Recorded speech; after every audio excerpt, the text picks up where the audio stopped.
Mesdames, Mesdemoiselles, Messieurs, bienvenue dans Big Books, mon nouveau podcast qui essaie de changer le monde en lisant des essais sur le capitalisme. Ça marche pas encore, ça marche pas. Ça marche pas encore bien en tout cas, mais voilà, ce matin, je regardais les vidéos sur Instagram et YouTube, je me disais, mais il y en a tellement qui regardent toutes ces vidéos. Et puis après, je me suis dit, probablement des enfants au Bangladesh, dans des usines à clics. Alors, je voudrais m'excuser auprès de ces enfants. Little children, I am trying to change the world by reading essay about capitalism. It's not working yet, but I am working on it by reading books. I know it's a little crazy. And maybe one day you will be free from slavery of Salaria. Until then, I am really sorry, and I am sorry too about the African children who are digging for cobalt to make the smartphone. So, I am sorry. But aujourd'hui, je vais vous lire des essais d'un livre de David Graeber qui s'appelle Pour une anthropologie anarchiste. Alors ça, c'est en fait une sorte de teaser en vidéo parce que je vais lire l'intégralité des extraits que j'ai choisis sur le podcast Big Books, ailleurs sur Internet. Alors, il faut juste taper Big Books podcast sur Google, si vous aimez les milliardaires, ou sur Ecosia si vous aimez les arbres, ou sur Lilo si vous aimez les gouttes. Tout ça pour dire que le podcast est quelque part. Bon, et cette intro est beaucoup trop longue. Donc je vais vous lire 3 extraits de ce livre génial, Pour une anthropologie anarchiste, dans lequel Graeber explique que les anthropologues devraient dire au monde entier que des solutions politiques existent déjà partout dans le monde, ont existé dans l'histoire, et que le capitalisme et la démocratie occidentale ne sont pas les seuls modes d'organisation. Il existe aussi des sociétés égalitaires dont on pourrait s'inspirer, et ce serait le rôle des anthropologues de nous parler de façon politique de ces sociétés qui existent déjà de notre vivant. Voilà, donc je vais vous lire 3 extraits. Le premier sur l'argent et les sociétés non marchandes, le deuxième sur comment détruire l'État, et enfin le dernier sur la démocratie. Bon, j'essaye, hein. Je ne sais pas si je vais y arriver du premier coup. 3-4. L'anthropologie anarchiste qui existe presque déjà. Avant Mauss, un anthropologue, il était unanimement admis que les économies sans monnaie ou sans marché fonctionnaient à l'aide du troc. Elles tendaient vers l'économie de marché, acquérir des biens et services utiles au moindre coût et s'enrichir si possible. Seulement, elles n'avaient pas encore développé de moyens sophistiqués pour le faire. Mauss a démontré que ces économies étaient en fait des économies du don. Elles n'étaient pas fondées sur le calcul, mais sur le refus de calculer. Elles étaient enracinées dans un système éthique qui rejetait consciemment la plupart des principes que nous considérons comme étant à la base de l'économie.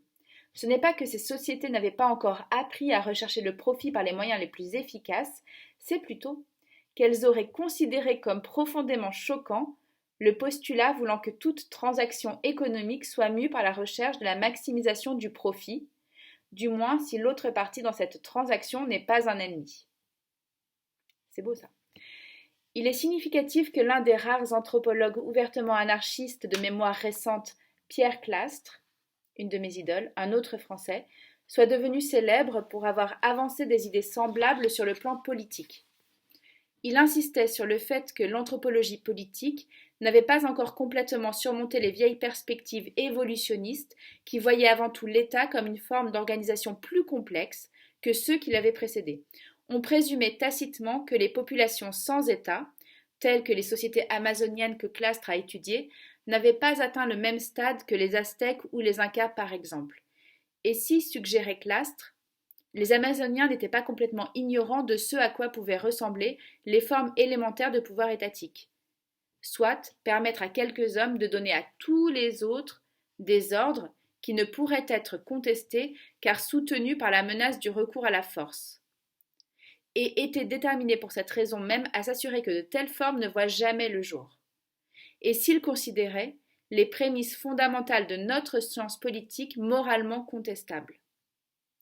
Je fais une petite parenthèse, je vous conseille d'ailleurs le livre de Pierre Clastres qui s'appelle La société contre l'État et qui est vraiment génial et qui est gratuit sur Internet quelque part. Le parallèle entre les deux réflexions est à vrai dire assez frappant. Les économies du don, le plus souvent, ne sont pas dénuées d'espace où peut se manifester l'esprit d'entreprise. Je refais parce que je n'étais pas concentrée. Le parallèle entre les deux réflexions est à vrai dire assez frappant. Les économies du don, le plus souvent, ne sont pas dénuées d'espace où peut se manifester l'esprit d'entreprise, mais l'organisation d'ensemble est constituée d'une manière telle que ceux-ci ne puissent jamais être utilisés comme plateforme pour créer des inégalités de richesse permanentes, puisque les individus ambitieux, par ailleurs, rivalisent entre eux pour savoir qui peut donner le plus. Dans les sociétés amazoniennes ou nord-américaines, l'institution du chef jouait le même rôle sur le plan politique. Celle-ci était si exigeante, si peu gratifiante et assortie de tels garde-fous qu'il n'y avait aucun moyen pour des individus avides de pouvoir d'en tirer grand-chose. C'est beau ce passage, non? Puis il y a un autre passage où il explique que dans ces sociétés, il n'y a pas de contre-pouvoir. La société est organisée de façon telle qu'elle est un contre-pouvoir en elle-même à tout ce genre de délire, chef d'État et tout ça, quoi. Alors, le deuxième passage que je voulais vous lire, ah, il est chouette celui-là. Ça s'appelle Comment neutraliser l'appareil d'État lui-même en l'absence d'une politique de confrontation directe.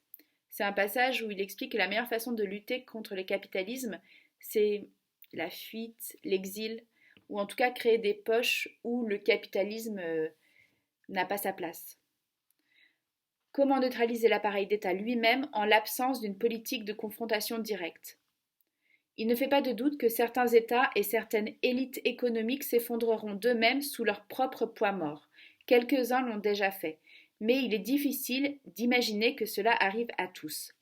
Les Sakalava et les Bakongo pourraient peut-être fournir quelques idées utiles à ce sujet. Ce qui ne peut être détruit peut cependant être détourné, figé, transformé et graduellement privé de sa substance, laquelle, dans le cas des États, est en fin de compte leur capacité d'inspirer la terreur. Qu'est-ce que cela signifierait dans les conditions actuelles? Ce n'est pas tout à fait clair.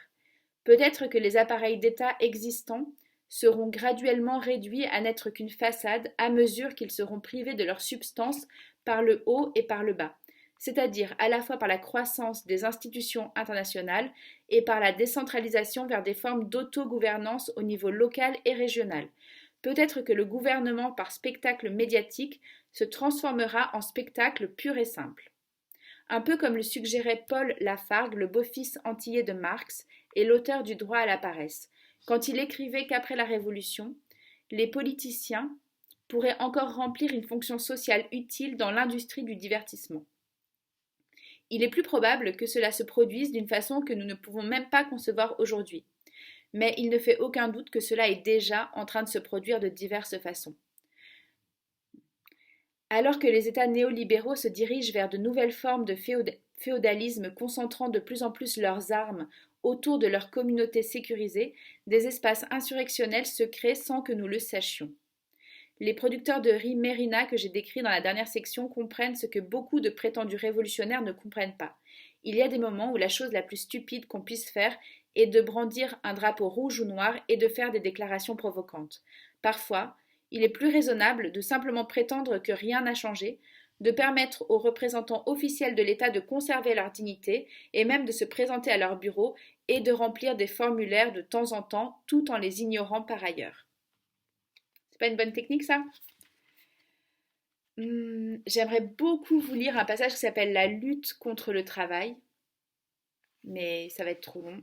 Et puis je le lis déjà dans le podcast, donc ça va être redondant. Mais j'ai très envie, hein, mais non. Parce que c'est vraiment génial.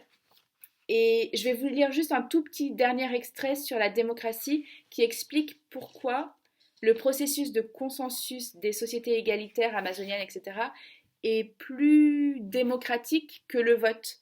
Ça commence par une citation qui est assez rigolote, qui dit « Combien faut-il d'électeurs pour changer une ampoule ?» Question. Combien faut-il d'électeurs pour changer une ampoule? Réponse. Aucun. Les électeurs ne peuvent rien changer. Alors voilà, je vais vous lire un tout petit passage sur la démocratie qui parle du consensus. Le mot-clé dans le mouvement est processus, qui signifie processus de prise de décision. En Amérique du Nord, ce processus passe presque invariablement par la recherche du consensus. Comme je l'ai mentionné, cela est beaucoup moins étouffant idéologiquement qu'il n'y paraît, car la présupposition derrière tout bon processus de consensus est qu'on ne devrait même pas essayer d'amener les autres à adopter notre point de vue d'ensemble. L'objectif du processus de consensus est de permettre à un groupe de décider d'une ligne de conduite commune. Pourquoi je mime? Plutôt que de voter pour ou contre des propositions, celles-ci sont travaillées et retravaillées, abandonnées ou réinventées jusqu'à ce qu'on en arrive à quelque chose qui soit acceptable pour tous. Quand on arrive au stade final, à un consensus comme tel, deux sortes d'objections sont possibles. On peut ne pas faire obstacle, ce que revient à dire ça ne me plaît pas et je n'y prendrai pas part mais je ne m'oppose pas à ce que d'autres le fassent, ou bloquer ce qui a l'effet d'un veto. On peut seulement bloquer une proposition si on pense qu'elle contrevient aux principes fondamentaux ou aux raisons d'être d'un groupe. On pourrait s'étendre longuement sur les méthodes étonnamment sophistiquées qui ont été développées afin de s'assurer que tout cela fonctionne, sur les formes de consensus modifiées requises pour les très grands groupes, sur la façon dont le consensus lui-même renforce le principe de décentralisation en faisant en sorte qu'on ne soit pas porté à faire des propositions devant de très grands groupes, à moins que ce ne soit nécessaire, sur les moyens de garantir l'équité entre les sexes et de résoudre les conflits. Le fait est qu'il s'agit d'une forme de démocratie directe très différente de celle que nous associons habituellement à cette expression, ou d'ailleurs de celle habituellement utilisée par les anarchistes européens et nord-américains des générations passées, ou de celle encore utilisée par exemple dans les assemblées urbaines en Argentine. Je saute un passage un peu historique. Et je finis par...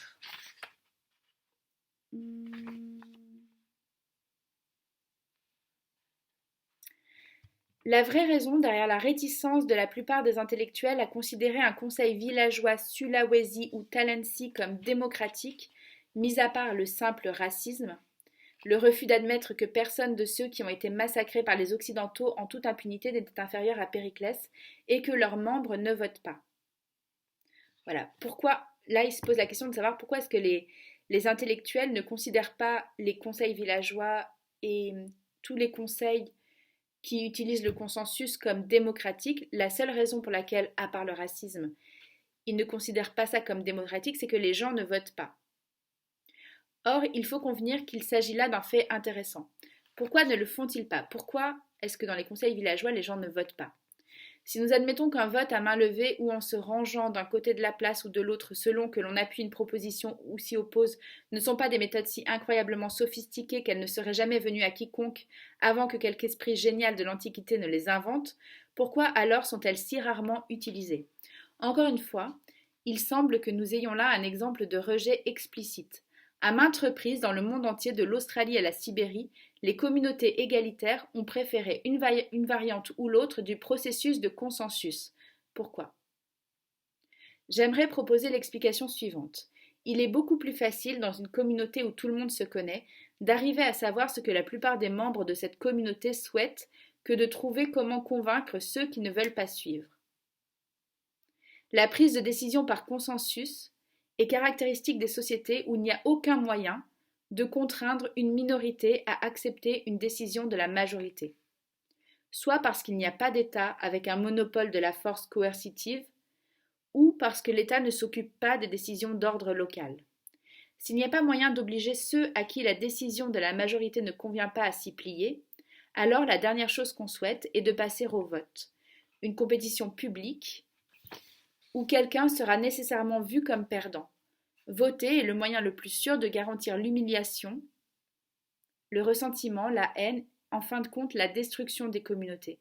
Ce qui apparaît comme un processus complexe et ardu pour parvenir à un consensus est en fait un long processus visant à s'assurer que personne ne reste avec l'impression que ses opinions n'ont reçu aucune attention. C'est assez beau, non? Voilà, je vais finir là-dessus. Et puis, vous conseillez de lire pour une anthropologie anarchiste ou alors d'écouter la suite sur le podcast Big Books. Voilà, super, j'ai réussi en une seule prise. And sorry again, little children in Bangladesh. Sorry to have obliged you to watch this video. Merci.